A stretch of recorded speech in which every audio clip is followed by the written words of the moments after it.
Art-Centric Podcast with Rafi and Klee. Hola, you amazing artist. It's Rafi. And Klee. And today we're going to talk about the fact that your art, anything that you do in life does not need to make sense.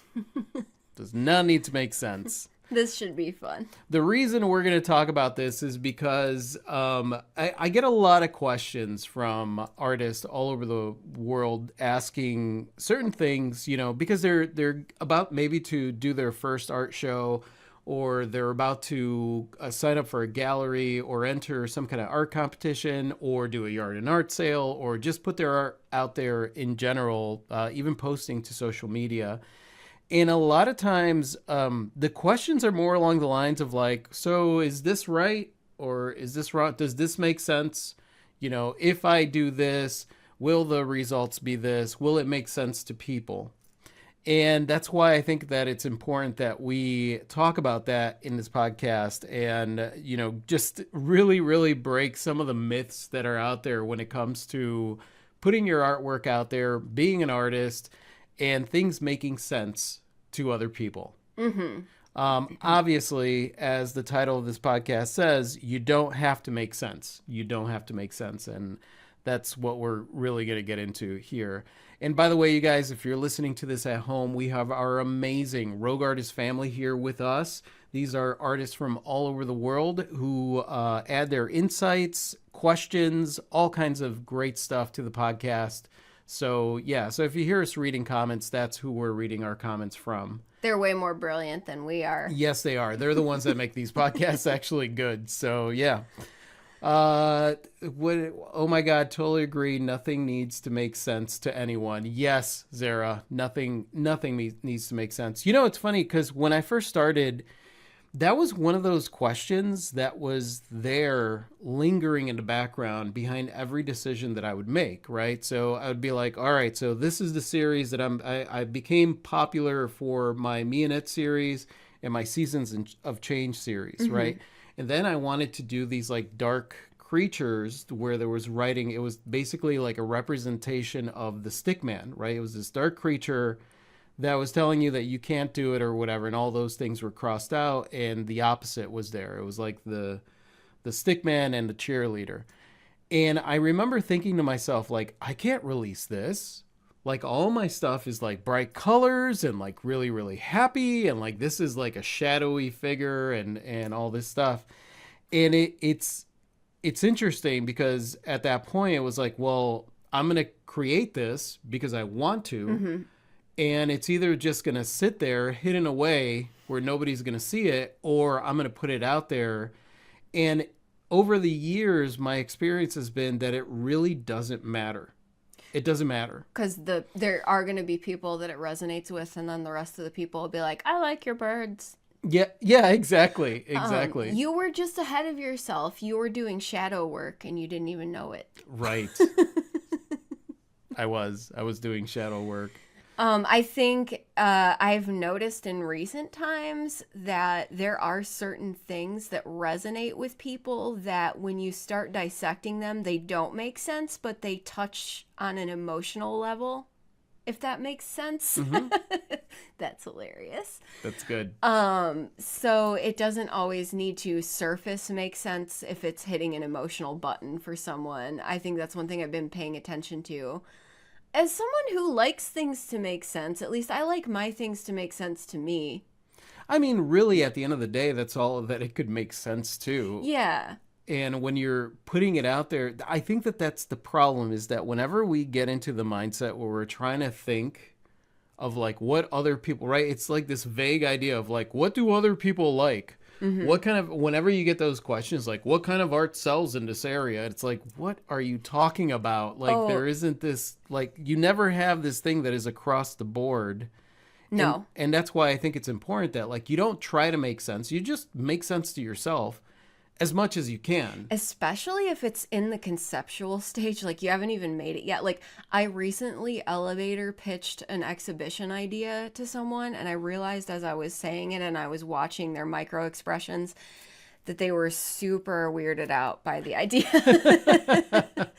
And I got like, oh, that's a really interesting concept. Oh, that's special. Yeah, and I was like, well, in my mind, in my brain jar, I can see it, and I understand that, like, I'm not gonna be able to convey it no matter how much I explain it, right? No, and the truth is that your art, your creations, whatever you do, they are going to communicate that to the people that it does make sense to, right?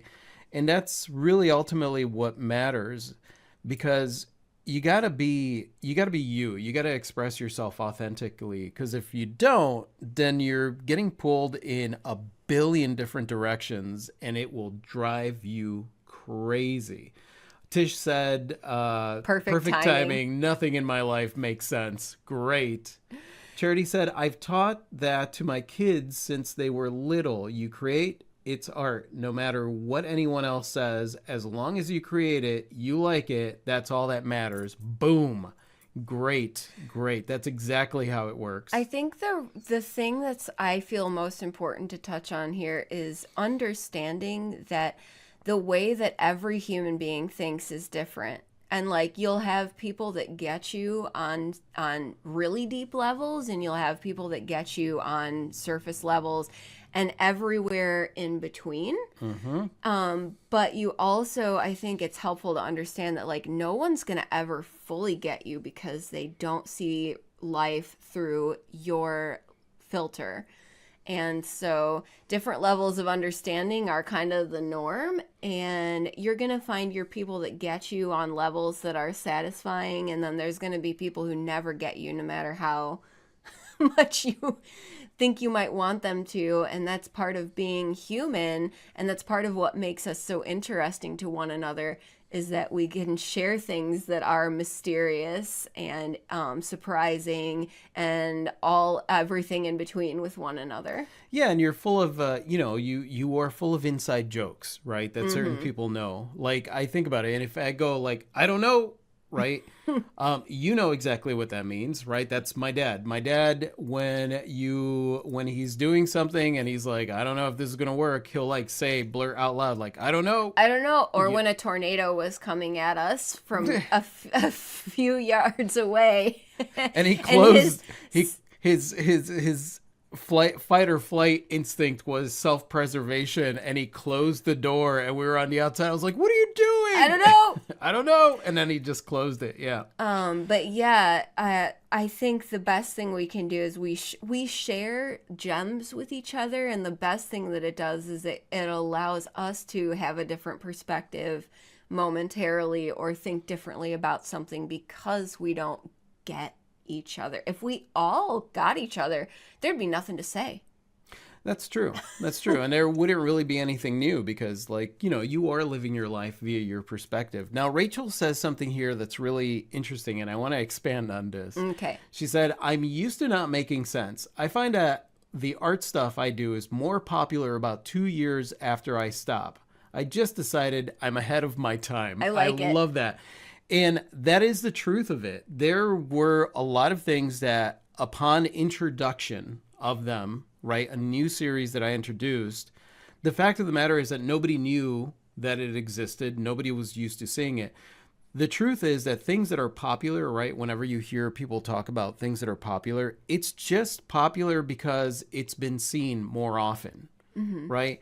So when you're introducing something that is brand new, that is your creation, right, your style, something that you wanted to see, and you take out a couple examples to an art show, this is the most likely the first time that anybody's seeing it.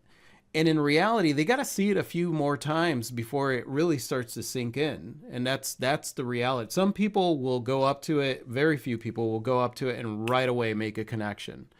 But for the most part, people have to see it more than once before they start to really understand, like, what is this about? Or like come up with their own narrative for it.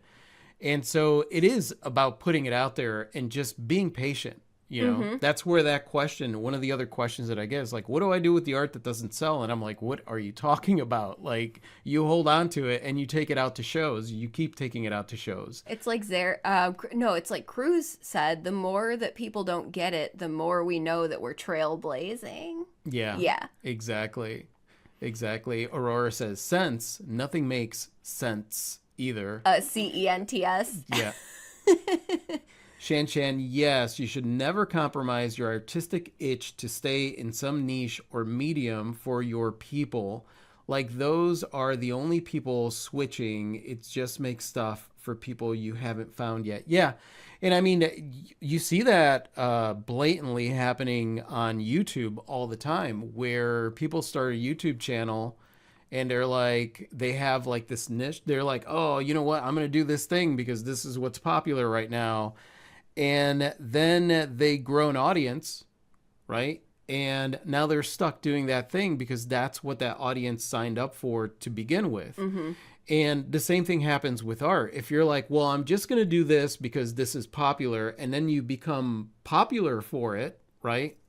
People start to identify you as, you're the sea oats by the ocean guy. You're the horses and farm guy. You're the wine and vineyards guy, right? Because that happens to be popular in your area, but you actually don't enjoy creating it. Well, guess what? You're going to become popular the more of it you put out there. And then that's your niche. You've just pigeonholed yourself in a place like that. Now, what I recommend is, let's say that you're in that place, be okay with just turning it off, being like, you know what, I no longer create these, and this is the direction that I'm heading in. And sure, you're gonna have people drop off, but the fact of the matter is that a lot of people are there because they support you and what you do. Mm-hmm. I mean, if it wasn't for that reason, we would have like no one following us, or like, you know, like, we've changed direction so many times over the last few years. Yeah, and as people drop off, new people find it, and the cycle continues. Absolutely. On Hand said, my wife learned to say, I guess I'll have to see it. I've rarely made sense most of my life. Yeah, you know, that's so true. And even as much as Rafi and I, air quotes, get each other, we have those moments all the time where one of us is explaining a thing and the other one is like, I don't know what you just said, little kid. You're going to have to show me. Yeah. I mean, that's the fun part of it. It's like, somebody, you know, you can tell that Clee or myself is really excited about something because we go into detail explaining it. And the other one is like, okay, great. I can tell you're super jazzed about it. I can't wait awesome. to see. I am super supportive. I can't wait to see it because right now, nothing that you're saying makes any sense to me. Shan said, so true, Clee, about humans being interested in one another because we are different. Zara said, I'm so glad my honey doesn't ask questions. It's actually amazing since he's incredibly practical and responsible, and I believe his unseen possibilities that 100% do come true. Absolutely. Absolutely. Shan said, I love learning all this old lore since I am newer. Yeah. Yeah. I read Cruz's comment about trailblazing. I love that. Shan said we could rename this podcast Words of Wisdom with Clee. It is. I mean, that's where a lot of the wisdom comes from. It does come from Clee. So I think that the Rogue fam just pulls out the bits of wisdom out of my brain jar. Aurora said, I gave up trying to be understood years ago. I know I'm a weirdo. Weirdos are the fun people. Exactly. It's a strange eccentrics, you know, and that's the thing. It's like a lot of people, you know, as an artist, like, I look at myself and I'm like, I'm not eccentric at all. I'm not weird. I'm not any of those things, right?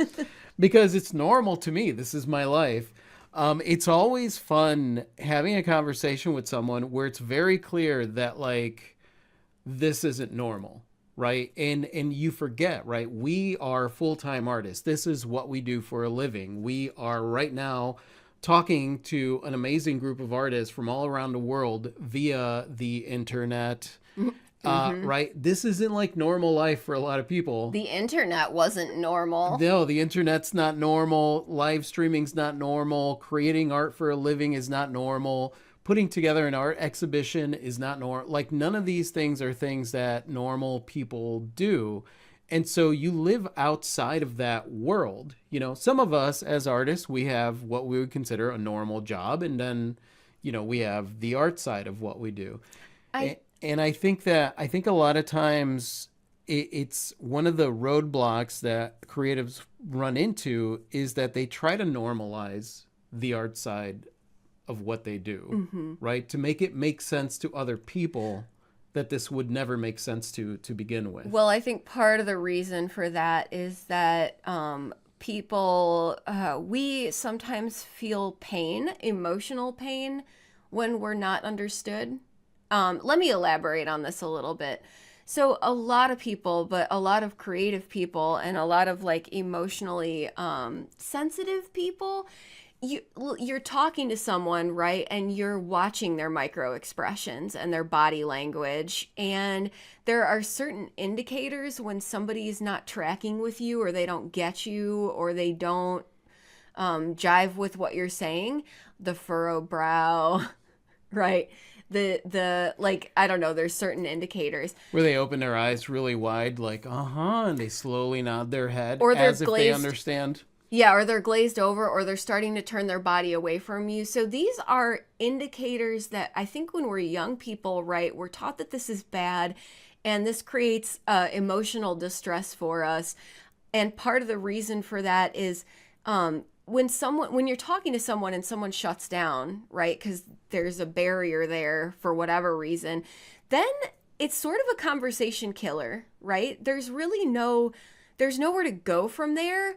And I think when you're the one that's talking, then you either start babbling because it makes you nervous, which feels bad, or you shut down too, and then it gets awkward, and then you awkwardly like end it and part ways. And I think this is where, if I had like a wish to put out there, I would say I wish that people would ask more questions when they don't get something. And that's something that I've developed or learned to do when I don't get something, is to ask more questions, because questions keep the conversation going.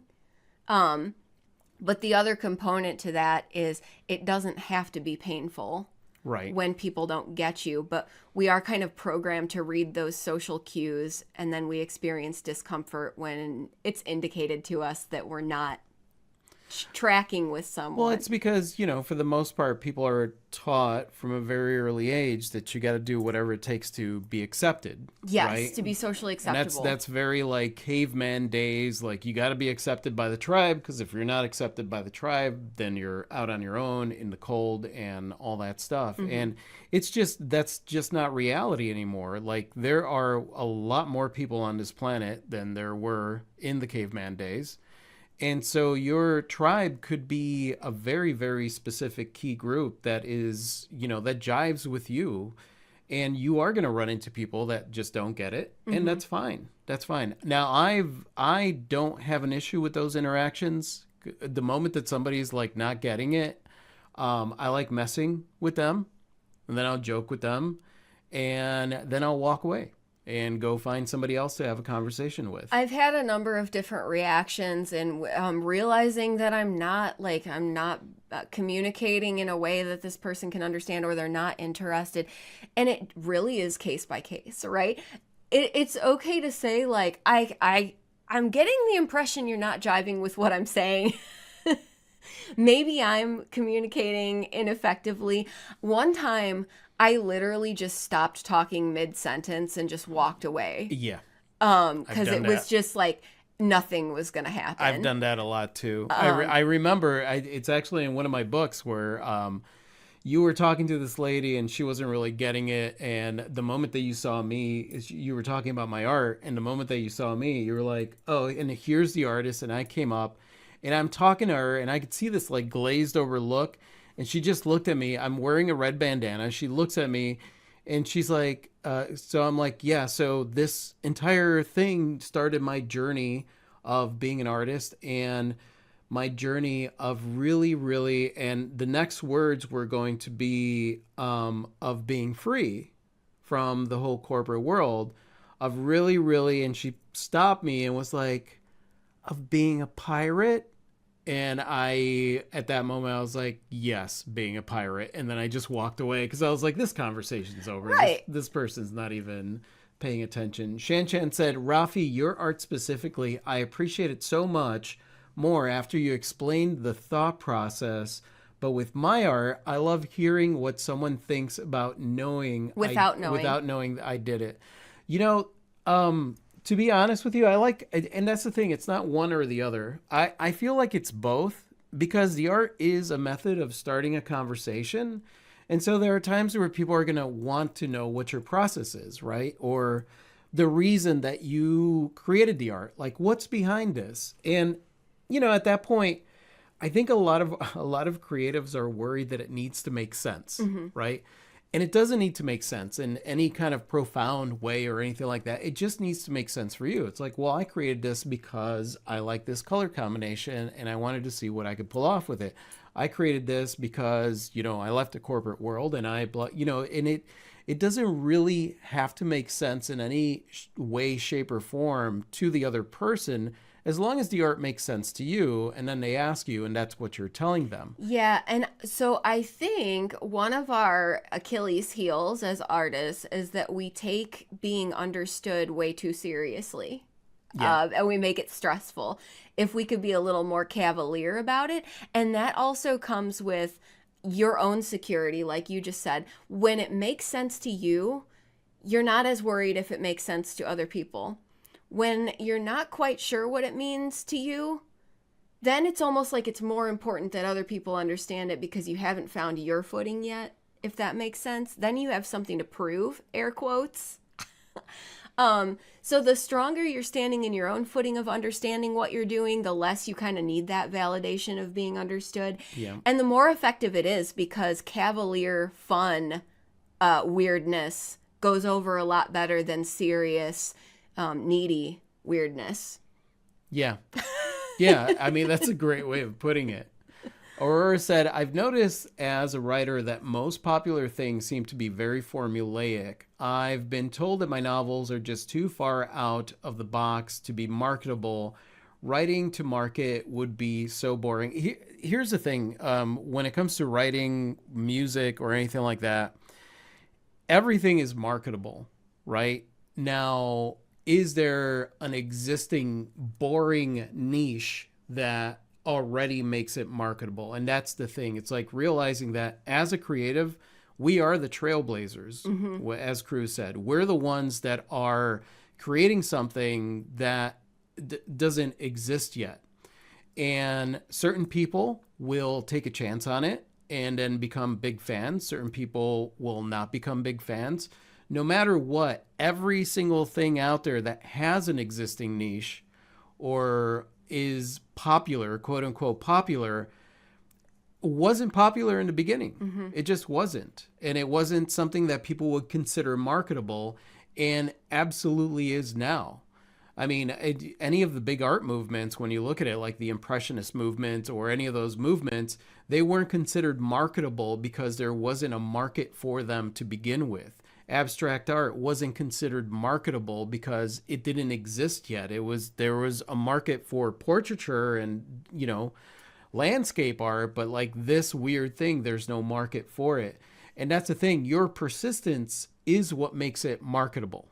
That's plain and simple. And I do think that it's important that we keep pushing those boundaries in all the genres, and especially what we're writing, right? Because what we're writing, I mean, just like visual arts and music and all the things, but writing, we're record keeping the ways of thinking of creative humans right now.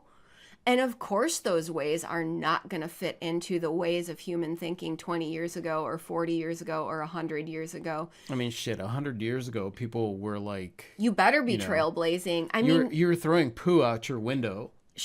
Yeah, the ways of thinking were different. Yeah. But I'll say, too, Shel Silverstein, weirdo. Yeah. Dr. Seuss, weirdo. I'm sure they told the Choose Your Own Adventure books people to not quit their day job. This is not the right structure for a book. I picked up a book at a free library called Musings on a Slice of Watermelon Pickle, and I grabbed it and I was like, you get me.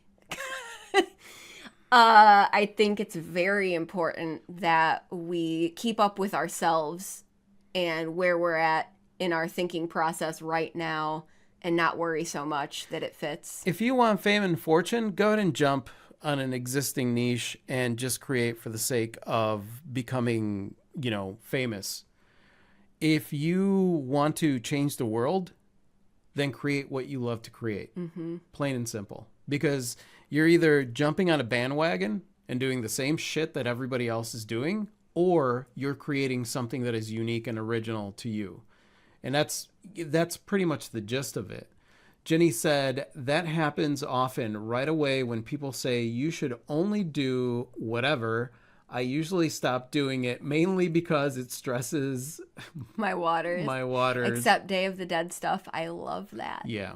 Yeah. Shan Chan said if it was normal, people wouldn't eat it up as content. That's right. That's right. Trying to explain yourself when they don't get it just digs a bigger hole. That's correct, Shan Chan. It really does. I want to say something here based on that comment because this is important. And this is a conversation that you and I have had many, many times, Clee, where you don't have to explain yourself.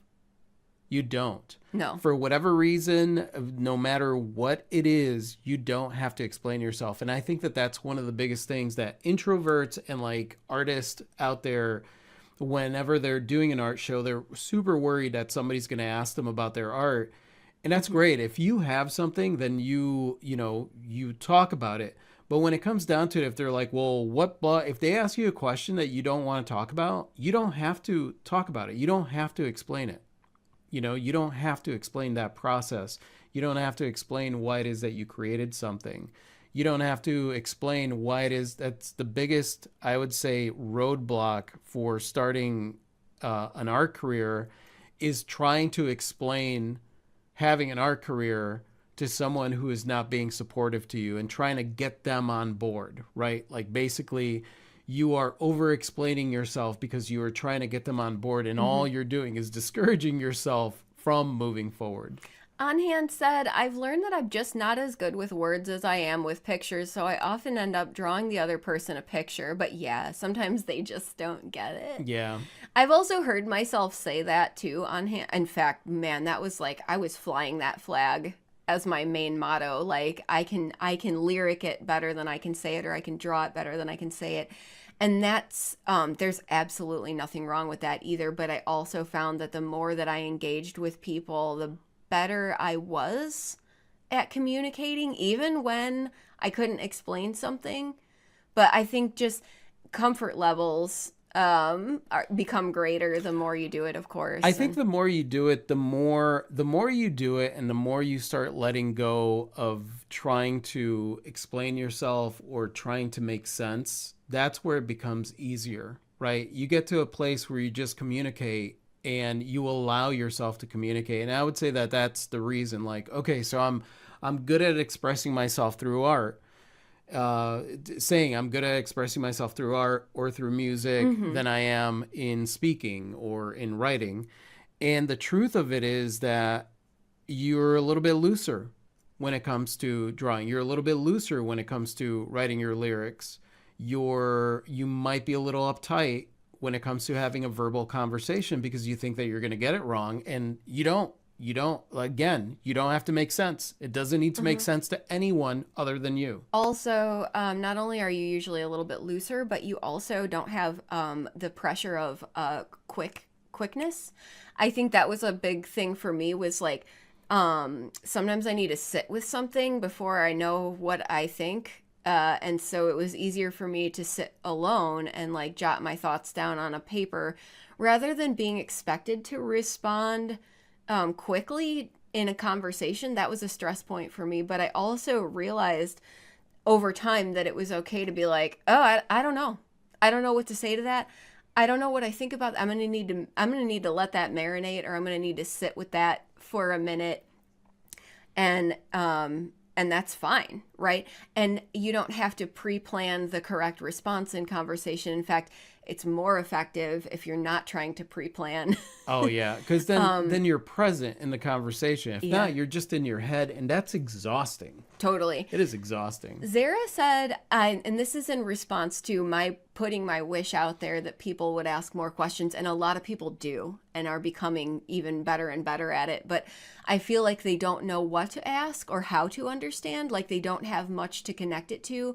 And so it's kind of your job as the conveyor to connect it to something that's already in their experience for them to grasp. And that's so true. Rafi's really good at this. I've watched him do this over the years. understanding where a person's coming from and then connecting what he's saying with something that they can relate to in a way that's very tangible and accessible for them. That's a great skill to develop. Now, you don't always know where someone's coming from or what they're going to resonate with, but usually they'll give you little indicators. There's usually little indicators, and really it's just a matter of like trying. You know, it's you're having a conversation, you're getting to know somebody, and it doesn't mean that you need to cater to their whims and what they want.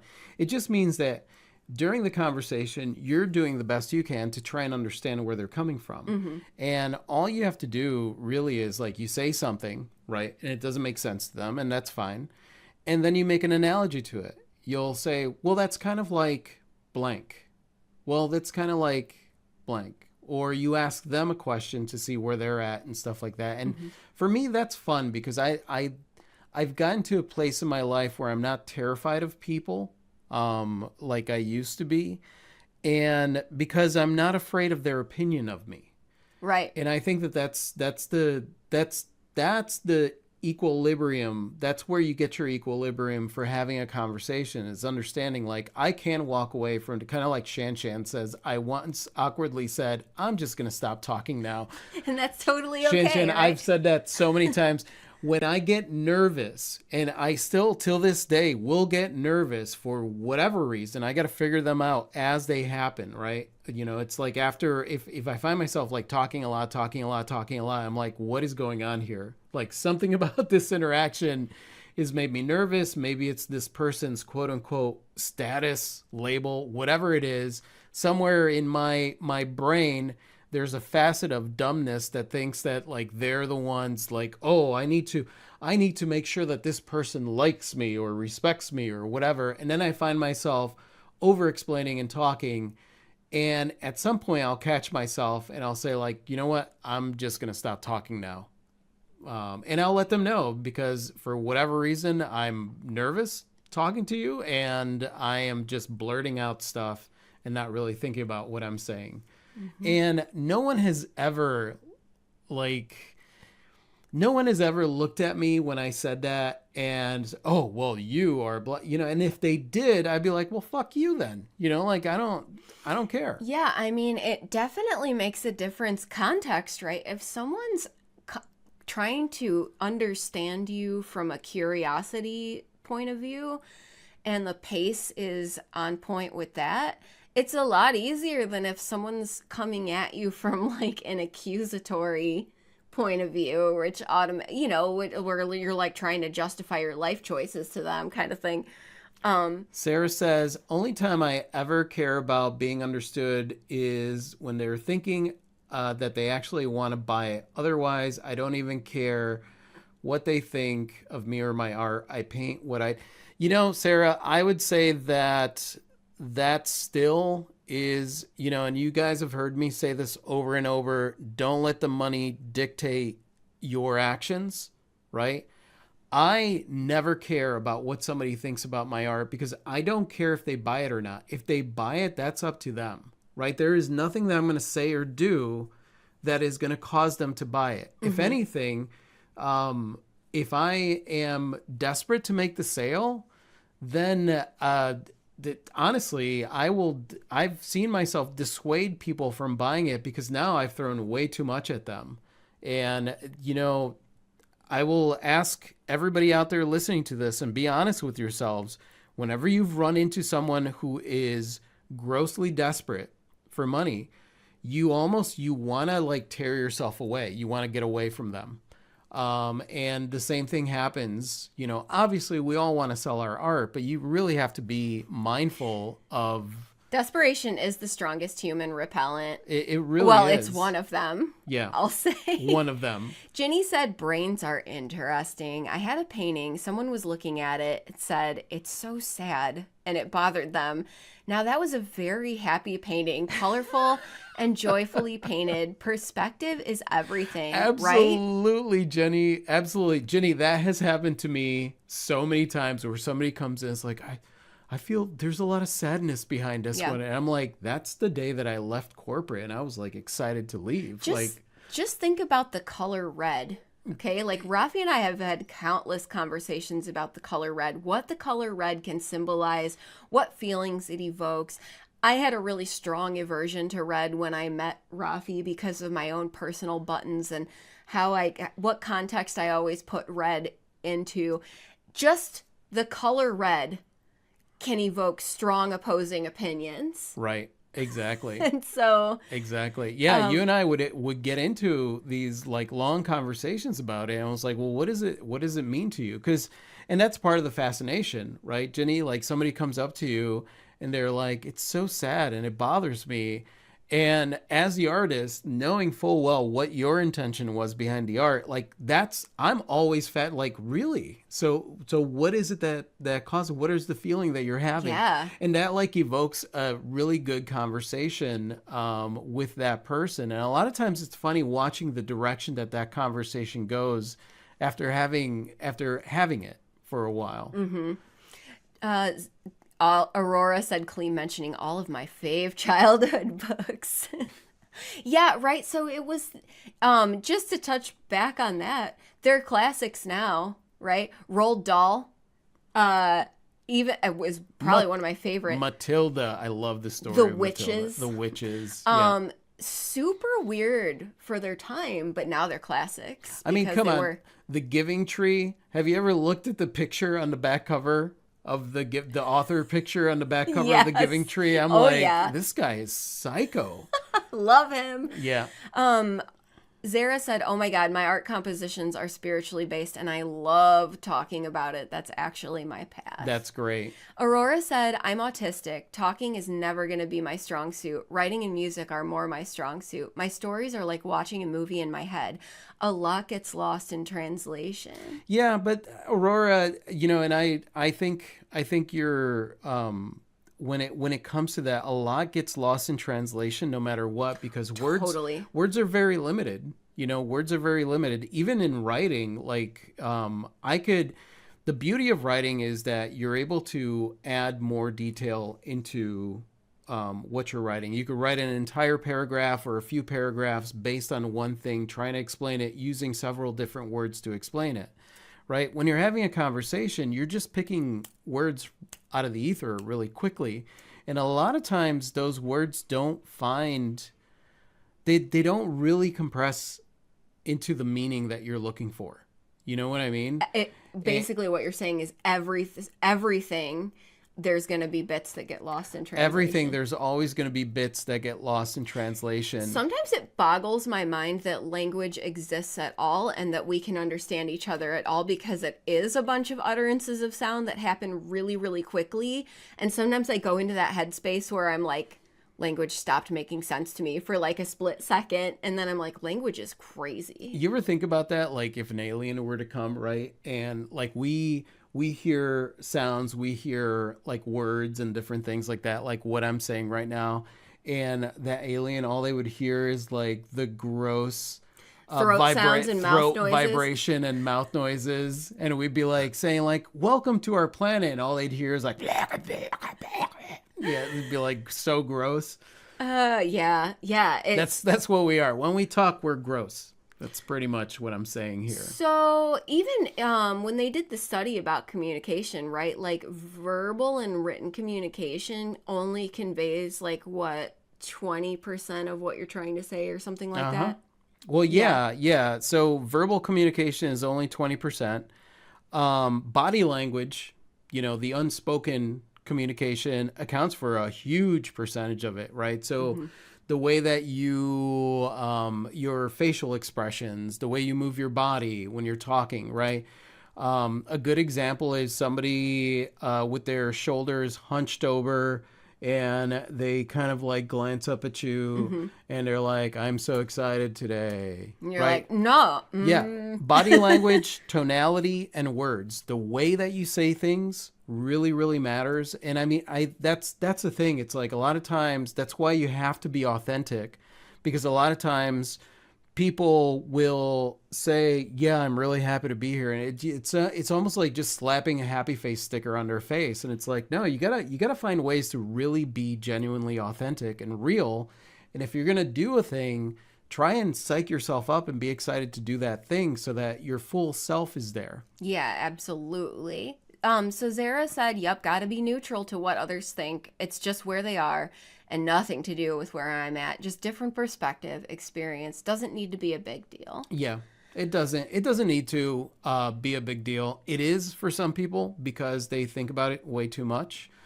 People pleasers are a big, they will run into big problems when it comes to that because they're constantly thinking about what the other person thinks of them versus a lot of people develop that need because of, social stuff. It's a survival mechanism to want to be understood.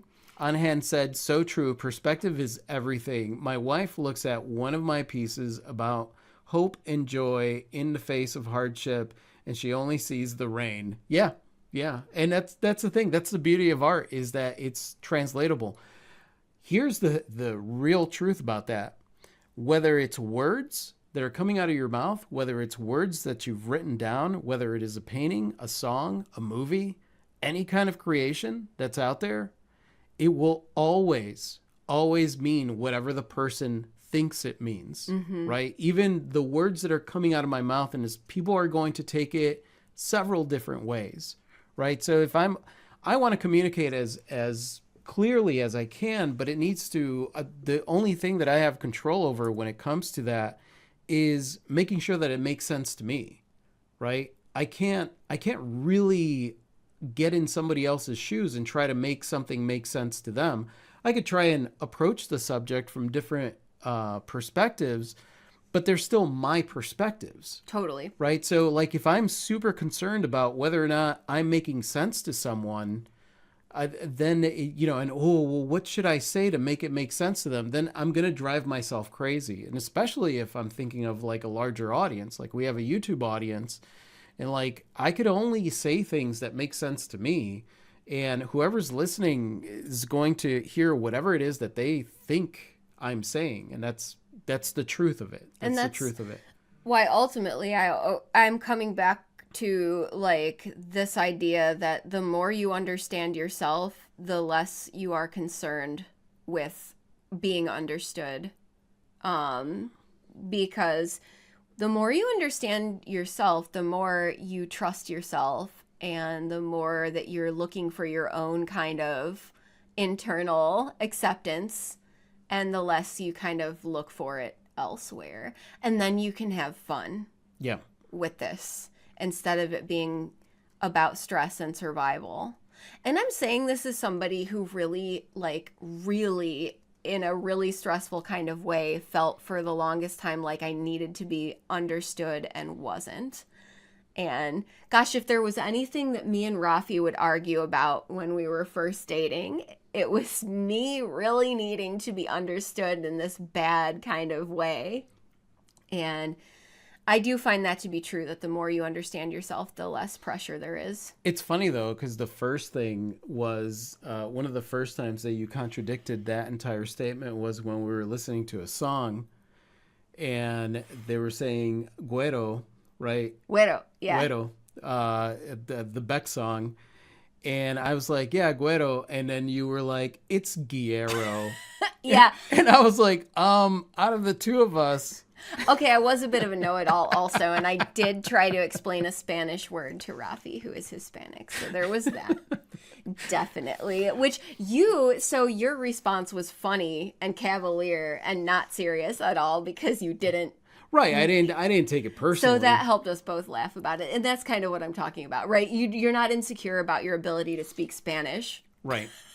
And that's the thing that, that's the truth of it. Like whatever it is that you're insecure about, that's the thing that you're going to struggle with to take the seriously most. And feel stressed. Yeah. Shan says self-image and confidence. That's really ultimately the thing. It's like when you are standing on your own 2 feet and you have that self-confidence, you're not going to worry about it making sense to anybody. Mm-hmm. You're just gonna want to communicate in the best way that you possibly can, and that's about it. Mm-hmm. Shan said, senior year, I got in trouble for doing something to get peeps to like me. This girl hugged me and said she thought I was an alien that didn't care if others liked me. The irony is that of that hug is that the event made me care less what others thought. Yeah, exactly. Sometimes when you That's pretty good. lean into the ridiculous, have your dada moments, have your dada hours or days. One of the things that helped me lean into the ridiculous and break me out of the need that I felt to be taken seriously or be understood was our stint where we did 30 videos in 30 days on YouTube. God. And I had to dress up in all these ludicrous costumes and play all these ridiculous characters and look goofy 100% of the time and write dialogue on the fly about these narratives that were nonsensical for the most part, and then it was going on YouTube for anyone to see and comment on. And after that 30 days, I was like, it doesn't even matter. It doesn't even matter. Like it's hilarious how things, and those are those challenges that you pose for yourself, you know, because you want to. I am somebody that doesn't like having. I don't want to buy into my insecurities. So when I hear myself say anything that is based on an insecurity, like, you know what, I'm not really good at this, then I analyze that and say, like, well, is this taking away? Does this make me feel bad that I'm not good at this? Well, then I'm going to fucking get good at it. You know, I'm going to practice. I'm going to put the work in. I'm going to face that fear. I'm going to do this thing. I'm not good. I remember in the very beginning of us doing this, like, I'm not really good talking to people about my art. That was one of my narratives. I'm not really good about all these different things, but little by little over the years, because I was like, I don't want to be that person. I don't want to be that person that just hides behind my excuse and like doesn't actually face this fear and puts it. I am capable of anything and everything. There is no way, shape, or form that I'm going to allow my own insecurities to dictate what my life is going to be. And that's the reality of it. It's like, and along with that comes that idea that like, you don't have to make sense to anybody. Right. You just got to stand in your own confidence and understand, like, you're going to have insecurities. You're going to have your own doubts come in and try to feed the flames of insecurity. And it's up to you to face them. You're not doing this thing. I'm not talking to someone because I want them to like me. I am talking to someone. I'm putting myself in a position where I have to talk to people in order to be stronger at talking to people. You do it for you. I do it for me. Not for them. Exactly. Anybody who has anybody in their life who's difficult, like who's not listening to you when you're talking, who keeps repeating the same mistakes, who keeps causing you the same kind of emotional distress, understands after a while that everything you say is for you. Yeah.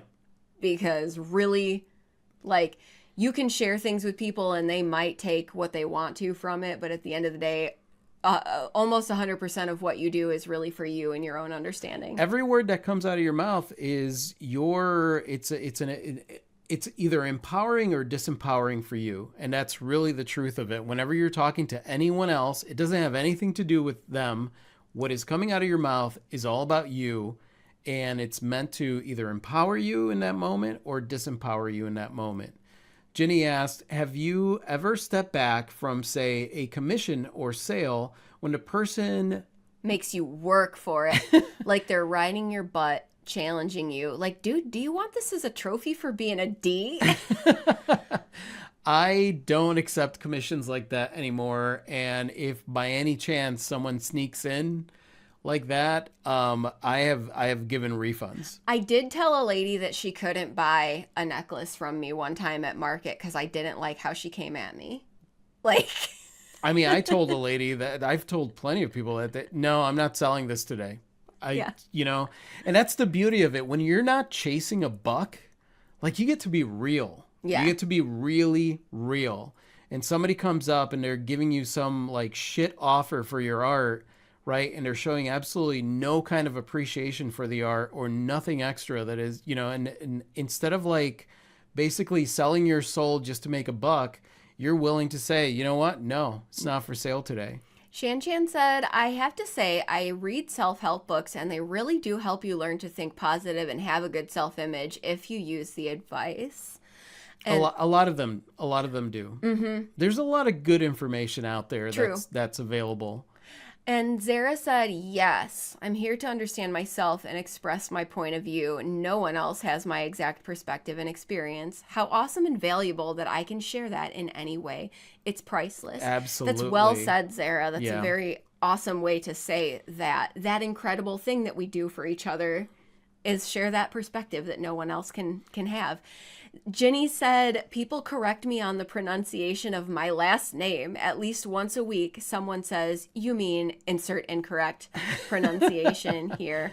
It's like, no, maybe you're right. I mean, it has been my name for my entire life, though. So there's that. I can totally relate to that because my first name, Klee, Klee, is spelled exactly in the way that the famous artist Paul Klee spells his last name. And because his last name is pronounced that's funny. Pronounced Clay, I've had numerous people correct me and on the pronunciation of my which first is name. hilarious to me. I've been in the room when people are like, do you mean Clay? I'm like, no. No, it's not spelled Clay. You know, And like even- that's my response. Right. It's like, no, it's not. No, she pronounces it right. Paul Clay, like they pronounced it wrong. Well, he's not around to say, right? But it's funny how, what's the most popular pronunciation of a thing? Kind of like people will try to like correct you, even if it's your name.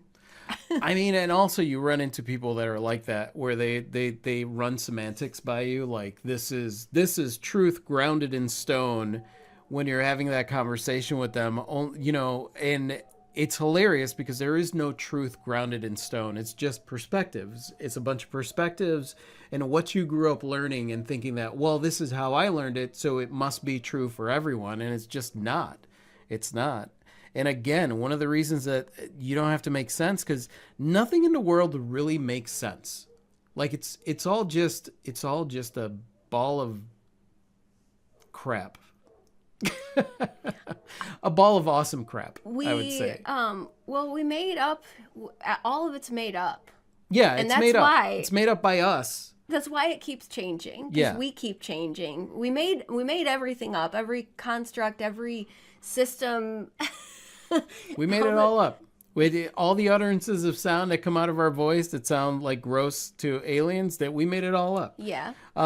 So I want to talk to you guys about the sponsors for our video today. Our for podcast. Our podcast. Sorry about that. I want to talk to you about the sponsors for the podcast. One of the sponsors, our sponsor today is My Heart Goes Swimming, one of our awesome rogues. That's her business. She does life and leadership coaching through positive creative partnership alongside DJing and art making. She is amazing. Leslie the Dapper Kiwi. She's awesome. And if you want to find Leslie, you can find her on Instagram at Leslie, LESLEY _B_ Dapper Kiwi. And it's spelled exactly how it's spelled. So let's give a big shout out to Leslie because she is awesome. Woo-hoo. And we love her. And the other thing that is sponsoring this video is the 2024 limited edition signed calendars by artist Rafi Perez. Thank you. Thank you. I don't have any kind of thing. So if you are interested in getting the limited edition 2024 calendar, which is stock full of silly holidays, and so good artwork. Good artwork. This year I did because I have a series called the Love Is series that I just love. Is my little cute people. This is one of those things. That's one of those series that the whole don't make sense. When I first came up with them, I created, I want to say like 24 of them. And I was really excited. They're just these little like stick figure people, right? And I created them on canvas. Like this is art. And I remember thinking to myself, I can't take these out to the market, you know, because they're not fine art. I was like, whatever. I heart them so hard. Yeah, Kelly ordered hers. Thank you, Kelly. Yeah, so I love that series. And that series, when I did take it out to the market, it was a hit right away. So I'm really excited to have a calendar where every month is one of these, one of these little Love Is characters. And obviously each month has also a motivational quote that we put on there, and all the silly holidays, all the really fun silly holidays. Like ballpoint pen day. Yeah, stuff like that. So yeah, if you want one of those calendars, go to www.rafiandklee.com. That's our website. And not only will you see the calendars, but you'll see artwork from me and Klee's amazing jewelry. And that's it for our sponsors. Our sponsors are us and Leslie. Thank you. Thank you, Leslie. Yeah. So thank you for joining us today. Thank you to the Rogue family for being here live. Thank you to all of you who are listening to the recorded version of this. We appreciate you so very much, even if we don't understand you. Yeah, we don't have to understand. You don't have to make sense to us for us to adore you. Trust me, there are plenty of people that tell us that they love both of us and they have no idea what we're, we don't make sense to people. And so at the end of this, I would say that my message is go out there, just be yourself, and don't concern yourself with making sense to people. You don't have to explain yourself to anyone. You just got to be you. That's the only thing really. If you want to talk about what you have control, you don't have control over whether or not you're going to make sense to anybody anyway. So why waste your time doing that? True that. The one thing that you do have control over is whether or not you make sense to you. Understand yourself, have fun with yourself, and understand that you're always going to be changing and evolving. And that's it for this podcast, you guys. Thank you again, as Klee said, for being here. And yeah, I would say that. Did you do the subscribe thing? Oh, yeah. If you want to subscribe to this podcast, I'm not sure what platform you're on, but go ahead and follow, subscribe, or whatever it is that you need to do so that you could stay updated on us every week. And yeah, you want to say goodbye, Klee? Good day. Adios.